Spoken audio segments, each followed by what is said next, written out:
Hey, what's up? Ryan here, and today I'm going to show you how to get amazing results from ChatGPT. Now, this weekend I was hanging out, went to the store, flipping through Instagram, Ben Affleck pops up, and he's going off about how shitty ChatGPT is. It never works right. It doesn't give good results. It doesn't sound like me. It doesn't talk like me. It's just not that good. And to be honest, a whole lot of other people say the same things. And yet, over here on the other side, I have a lot of friends, and they get insanely great results from using ChatGPT at work. In fact, pretty much they've created a second version of themselves, and it does half their job for them all day long. In fact, there's a huge difference between the people who are saying it's terrible, the people who get pretty good results, the people who are saving 20 or 30% of their time, and the people over here who get 5x out of it. And it has nothing to do with ChatGPT and everything to do with how they actually engage with it. So this is super important, so I figured I'd take a minute and unpack this for you so you can quit making the same mistake as everybody else. Because the simple fact of the matter is AI is coming, and it's not going away, and it's going to be a major component in the workforce this year and every year going forward. So let's jump in and let me show you how to get the best out of it. Let's start off with where most people go wrong. And where they go wrong is they're giving a vague prompt with almost no context and no direction of where to go. In fact, if I jump over here to ChatGPT and I throw in a simple prompt, what are the top 10 prompts used by people using ChatGPT at work, what you're going to get back is a real world list of really crappy prompts. And well, that would be a problem, wouldn't it? Most people would assume if they asked ChatGPT for what the best practice would be, that it would come back with an amazing list. And maybe we should try it. What are the top 10 best practices for using it at work? You see, because I think most people are asking it for what the top prompts are that are used. That assumes that people are using it well, right? It assumes, and in fact, it's going to start to give us some of this. But let me talk through why people struggle so much with it. Number one, they give it vague prompts. So if you want something that's the opposite, we need to give it better input. We want to use its processing power, and we want to define what great output looks like. It looks like this list right here. And so I'm going to walk through each of these, and then I'm going to show you how to fix this. You see, there's one big difference in the people who get great results and those who don't. And I'm going to guess the beginning part is they've just used it more, right? If I come in here to personalization and I scroll down, I'm going to see this little memory box right here.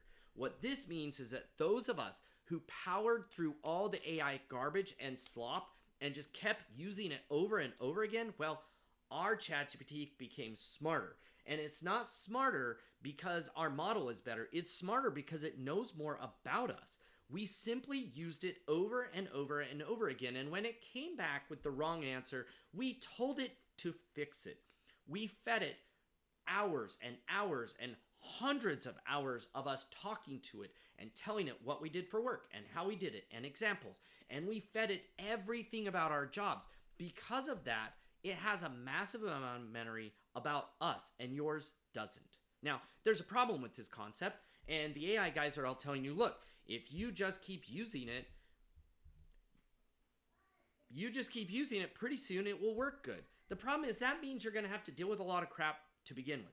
There's some ways to fix it. Let's scroll up here and look at these super easy things you can do to change it. Number one, tell it about your occupation. Tell it where you work. Now, clearly, mine is a bit vague here because I have multiple companies and I do lots of different things. So therefore, I'm not going to give it everything about me. And I'll show you the power move in a minute here that makes it so we don't need this. But if you want to know the starting point, tell it about what you are, who you are, what you do for work, what your job title is, what the different projects are you work on, and then drill down further in here. You can see here, I've just gone ahead and told it, don't give me an M dash because everybody's whining about it, but you can put in whatever you want into these two boxes. Every single time you use ChatGPT, it's going to feed those two boxes up into the model. That means if you tell it your occupation and you give it information about your job, your boss, where you work, the name of your company, your website, all the information about the different projects you're working on, how you want it to respond, it's going to be amazing. Now, we have this extra one up here, custom instructions. This lets you do even more. And for me, this is my hack. And I'm going to include this in the comments, and I'll actually show you what this looks like. Let me jump out here, put it in a longer thread, really quick here so you can see this entire thing, right? What this does, I'll slam it out here so that we can review it. this is going to be fed every single time I use ChatGPT. It's telling it, here is the expert. I want you to be my superhero expert sidekick at work, right? Before you do anything, I need you to review everything you know about me and then help me. Number one, I want you to analyze anything I'm telling you and determine whether it's about work, home, personal growth, fun, or creativity. Once you've decided that, I want you in charge. You take the wheel and run this flow. Number one, ask me what type of expert you want to be. Number two, ask me what we're working on and what done looks like. Number three, ask targeted questions to gather personal information, personal and situational information, and remind me to talk, don't type. What I mean by that, see this little voice icon? Hit the dictate, or use Whisperflow, or grab a transcript from a meeting with you and your boss, but give it as much context as possible. Then use a transcript, remind me to paste it in there, and then suggest smart approaches of how we can go about accomplishing this task. Then I want you to coach me through it, challenge my assumptions, share strong opinions, give the next 5 logical steps. You can see here, I'm telling it to actually challenge where we're going with this. I want you to reflect back the real problem, adapt your coaching style, and I want you to keep doing that until we're done. If we jump back over here to our prompting framework, you can see I'm basically hard coding for me to always be asked to give it a role, for me to always be asked to tell what job we're trying to do, for it to drive me and prompt me to give it the backstory of what it needs to know about, what type of situational context it needs to know.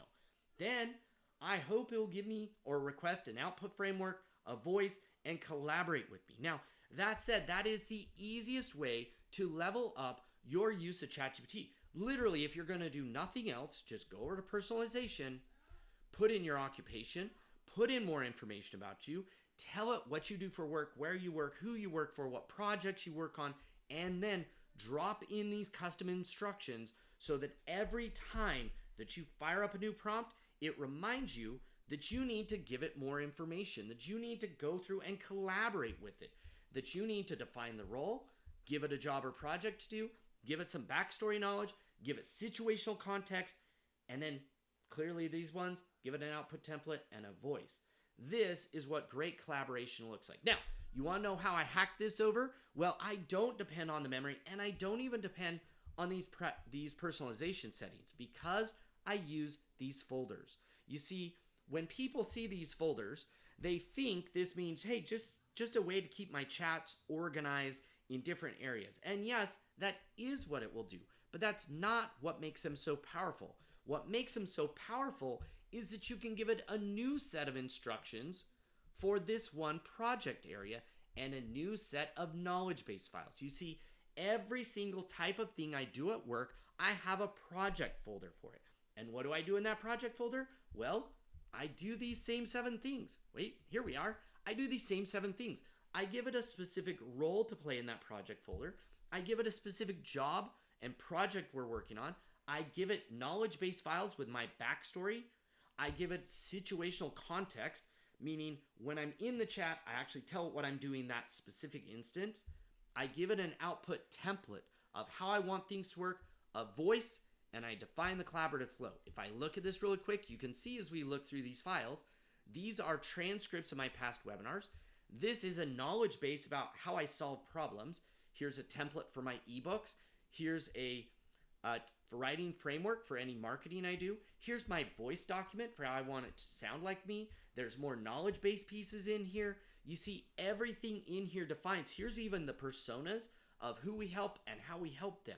All of this makes it so that when I jump in here to create a brand new thread, to create a brand new project, to create a brand new deck, it instantly knows everything about what I want to do when I'm working on this specific type of project. You see, if I'm trying to come up with a 2-video mini-series, it knows exactly what I'm trying to do.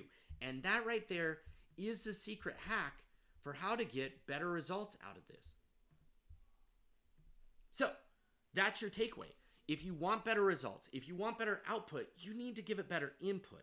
And if you don't want to have to do that every time over and over again inside of a given thread, well, you could start by updating your personalization settings, but more importantly, go build some folders. Now, if you don't like ChatGPT and you prefer Grok or Claude or Gemini, guess what? They all have those same exact things in them. If I jump back over here really quick, I can show you. If I jump into Claude, you'll see right here, here's my project folders. Once again, I can go ahead and create a new project. If I go into one of these projects, I can see that once again, it has instructions and files. If I go into Grok, I'm going to see the same exact thing. You see my projects right here? Here's my sales call prep. In here, I can see it has instructions and it has ability for me to add new files or sources in here.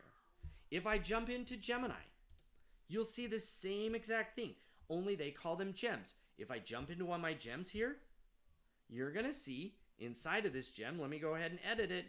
You're going to see the same exact thing, instructions and knowledge base. And that right there is how you instantly change how ChatGPT is acting. If anybody tells you that ChatGPT or generative AI isn't good at doing their job, it doesn't create great content, it doesn't sound like them, it doesn't flow like them, it doesn't do a good job, it's not consistent, ask them this one follow-up question. How good are you at giving it proper context, proper knowledge, proper situational information? How good are you at giving templates and voice? Are you using project folders? That's my number one question. Are you using a GPT or project folders? And if somebody tells me they're not, then I instantly disregard their opinion about how good it is because they're just not using it very well. If they do tell me they're using project folders, then I say, show me. Show me what type of information you're putting in there. Show me the instructions. Show me how you're telling it how you want it to do a good job. Because if you don't train ChatGPT to act the way you want it to act, then it's not surprising that it's coming up on its own with all types of random stuff. That's not its fault, that's your fault. And this is the number one difference between those who use ChatGPT in the top 10 or 5 or 1% and everybody else who's complaining about how bad it is. So if you want more advice like this, including a deep dive into how we go through this, go ahead and hit subscribe to my channel, comment, share this with your friend, and we'll talk to you again later.